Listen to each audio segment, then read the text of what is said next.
Et salut tout le monde et bienvenue dans cette vidéo spéciale Halloween. Je vais prendre sur moi aujourd'hui pour vous présenter 10 films d'horreur qui pour moi sont vachement cool, à défaut de dire autre chose. 10 films donc qui me sont chers et avant tout qui doivent prouver ce que c'est que l'épouvante et pas vraiment l'horreur telle qu'on pourrait l'entendre d'un point de vue plus moderne du terme. Des jumpscares partout, ça c'est de la merde. Caca. On est donc déjà parti et on part pour le tout dernier du classement, le 10e.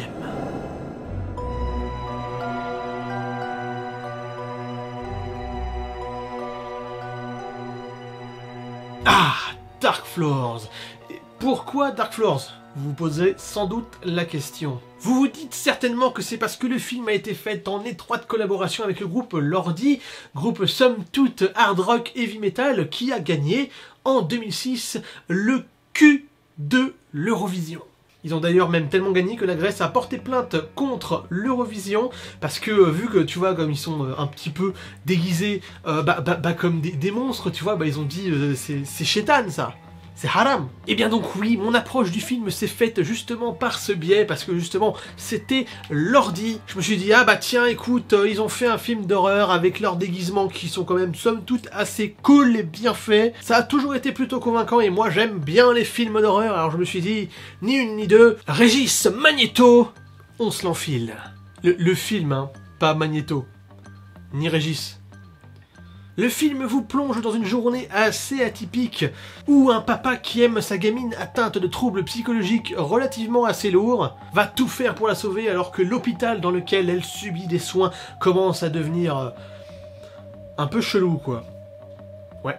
Les ascenseurs ne marchent plus, les lumières déconnent, des découvertes macabres se succèdent. Et surtout, certaines présences se font ressentir. J'aime ce film, il ne paye pas de mine, il ne casse pas trois pattes un canard et il ne révolutionne absolument rien, mais le film utilise assez bien l'image du groupe. C'est-à-dire en ne vous rappelant pas qu'il s'agit du groupe à absolument aucun moment du film. Ce ne sont que des monstres, de grosses saloperies qu'il faut affronter ou bien, au moins, fuir. Passons maintenant au 9e du classement.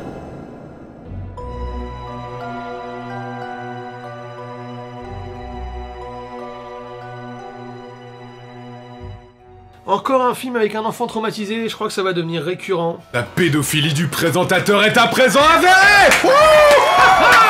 Ouais non, pas jusque là hein. Ta gueule Corentin, tu veux retourner à la cave? Attention, tu vas la voir celle-là hein. Tu veux vraiment retourner à la cave? Ouais, c'est bien ce que je pensais.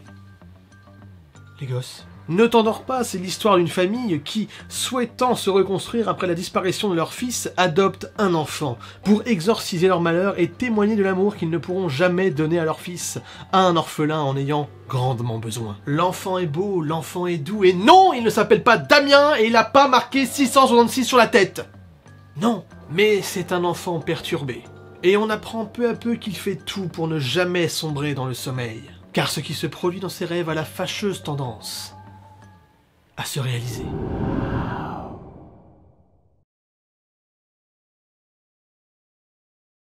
Putain, mais qui c'est qui a éteint la lumière? Eh bah dis donc, oulala, c'est la vidéo Halloween, oulala, et les plombs sautent, oulala. On pourrait presque croire que c'est fait exprès. Bon, j'en étais où? Ah oui, le 8e du classement.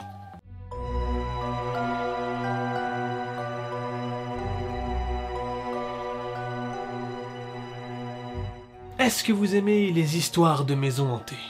Hantées? Est-ce que vous aimez aller dans le train fantôme à une fête foraine? Attends, ça existe encore les fêtes foraines ou c'est devenu un truc de boomer? Attends, ça voudrait dire que je suis... un boomer?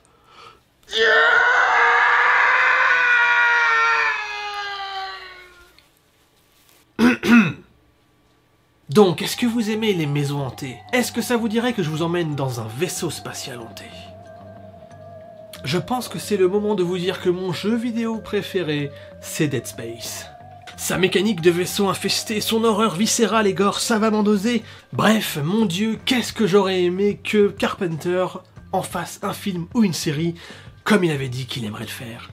Mais voilà qu'arrive tel un pansement réconfortant Event Horizon, le vaisseau de l'enfer.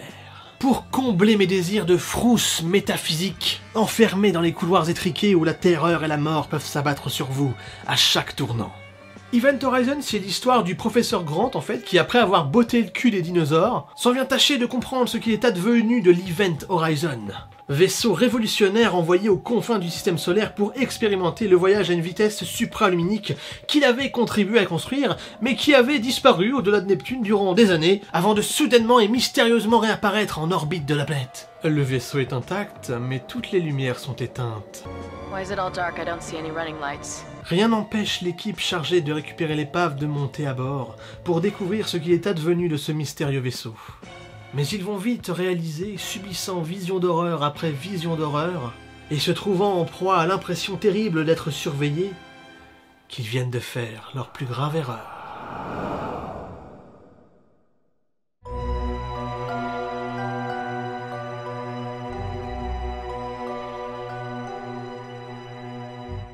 J'adore les histoires de possession démoniaque, sur la mythologie des religions monothéistes modernes, sur en gros l'histoire de Satan et de ses anges déchus. J'apprécie notamment ce film parce qu'il n'est pas là uniquement pour vous présenter le diable, et aussi pour présenter l'exorcisme en tant que tel. On suit la poursuite en justice d'un prêtre ayant pris sur lui de devoir exorciser une jeune femme parmi ses ouailles, le rituel menant malheureusement cette dernière à la mort. Le procès se poursuit et on apprend de plus en plus sur les conséquences de la mort d'Emily. Et l'on voit s'affronter le froid pragmatisme de l'avocat athée qui veut mettre le prêtre derrière les barreaux et la démarche plus psychologique et spirituelle de l'avocate tentant de le défendre. On voit s'affronter deux visions d'un même monde, comme essayant de s'arracher l'âme de la pauvre Emily. Pourtant, au cœur de cette affaire très humaine, le démon rôde. Et les lois des hommes ne sont pas uniquement les seules à être à l'œuvre ici.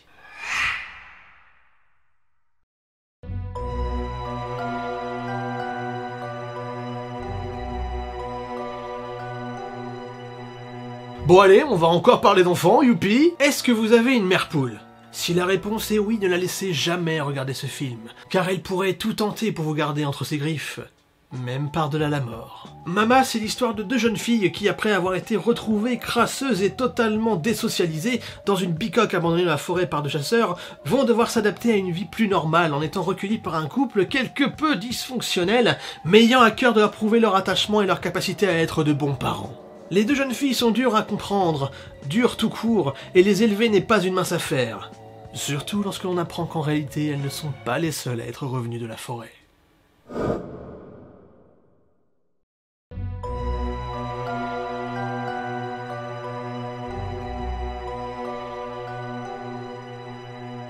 Bon, je pense qu'à présent, vous avez compris, je ne me base pas vraiment sur une échelle de la trouille pure, en réalité. Je me base plutôt sur la capacité des films à créer une ambiance et à mêler de la terreur pure à une sensation d'épouvante mélancolique, une ambiance bien plus difficile à créer au sein d'un film. Car pour moi, un bon film d'horreur, ce n'est pas celui qui vous fera crier le plus, mais plutôt celui qui vous restera en tête le plus longtemps. Non au jumpscare, mais oui au filet de sueur froide qui coule le long de ton dos. C'est pour toutes ces raisons que l'on retrouve dans mon top le dernier train pour Busan. Imaginez, vous êtes confortablement installé dans votre siège en première classe dans ce train qui vous emmène loin, très loin de vos soucis. Vous êtes là à regarder nonchalamment le paysage défiler depuis la fenêtre, comme s'il ne s'agissait que d'un très long rouleau de toile bucolique que l'on ferait passer doucement devant vos yeux. Soudainement, le train s'agite, il est secoué d'un soubresaut et des cris s'élèvent. Vous regardez depuis l'allée centrale vers l'avant, puis vers l'arrière, et la seule chose que vous pouvez voir, c'est certains des autres passagers qui font de même. Tout semble aller bien et le calme semble être revenu. Jusqu'à ce que...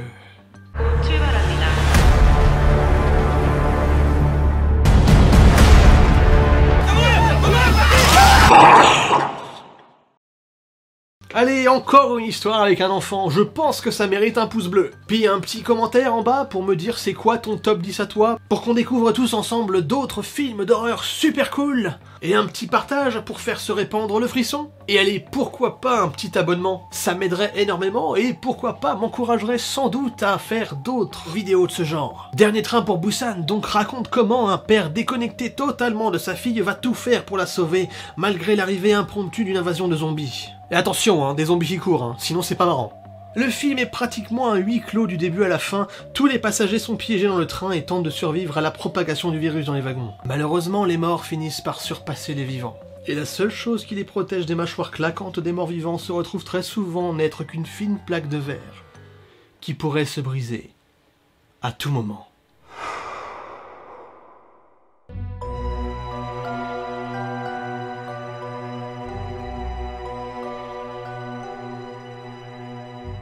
Oui bon, j'avoue, j'aurais clairement pu plutôt faire un top 10 de films d'horreur avec les enfants, hein. Pas vrai Corentin? C'est bien. Peut-être que tu iras pas à la cave finalement. The Visit, c'est l'histoire de deux jeunes ados qui vont voir leurs grands-parents pour la toute première fois, perdus au fin fond de la Pennsylvanie. La grande sœur est fan de cinéma, donc elle a embarqué sa caméra pour faire une sorte de documentaire sur les retrouvailles avec sa famille. Des retrouvailles touchantes qui vont pourtant commencer à devenir glaçantes, leurs grands-parents ayant à cœur de montrer leur affection, mais se comportant de manière assez, disons, particulière par moments. Salut, papy!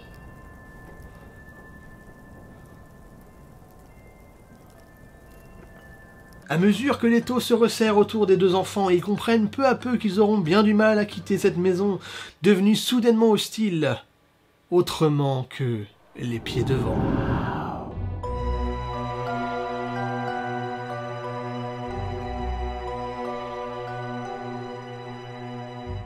Oui, je sais, je triche, mais c'est ma vidéo, je fais ce que je veux.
En fait, j'allais parler d'Insidious 1 et 2.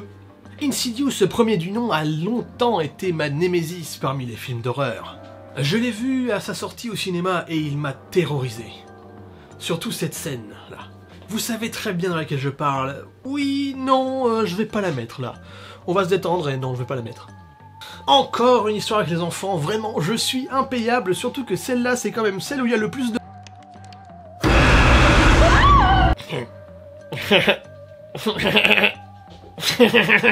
Donc je disais, ce film a pour moi été une énorme claque et m'a révélé James Wan comme étant le génie du film d'horreur moderne.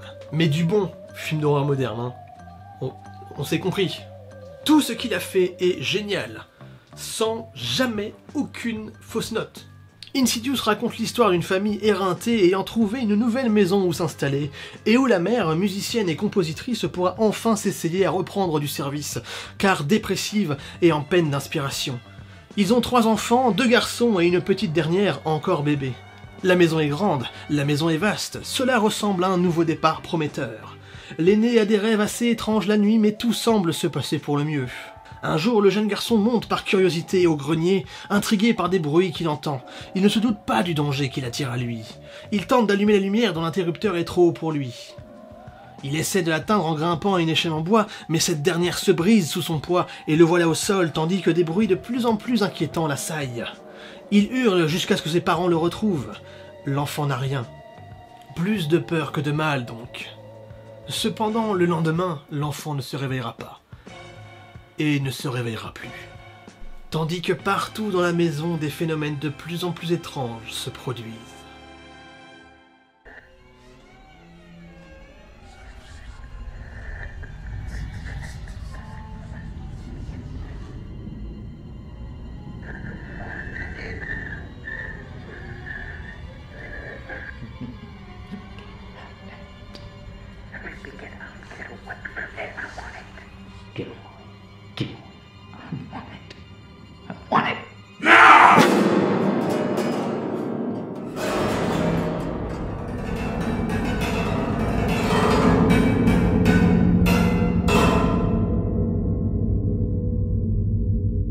On reste sur du James Wan pour le coup. Les époux Warren sont réputés pour être de grands chasseurs d'esprit. La femme possède le don de médiumnité. Non, rigolez pas, ça s'appelle vraiment comme ça. Et le mari est un démonologue vétéran opérant dans les USA des années 70 et 80.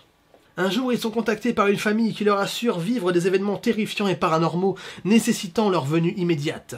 Les deux époux se posent des questions. Ça ne serait pas la première fois qu'on les fait venir pour du vent. Mais Lorraine, la femme, prête foi au dire de la mère de famille terrorisée.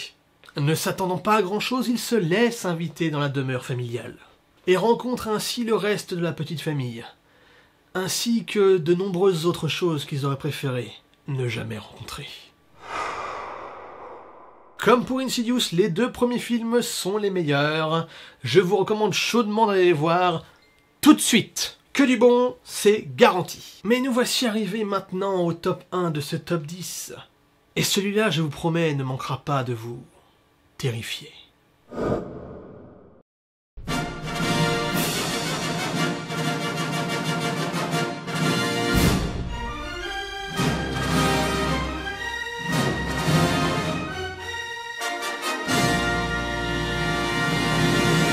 C'est bon, ok, je déconne.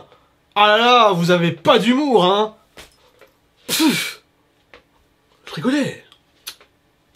Allez, plus sérieusement, le vrai top 1 de ce classement.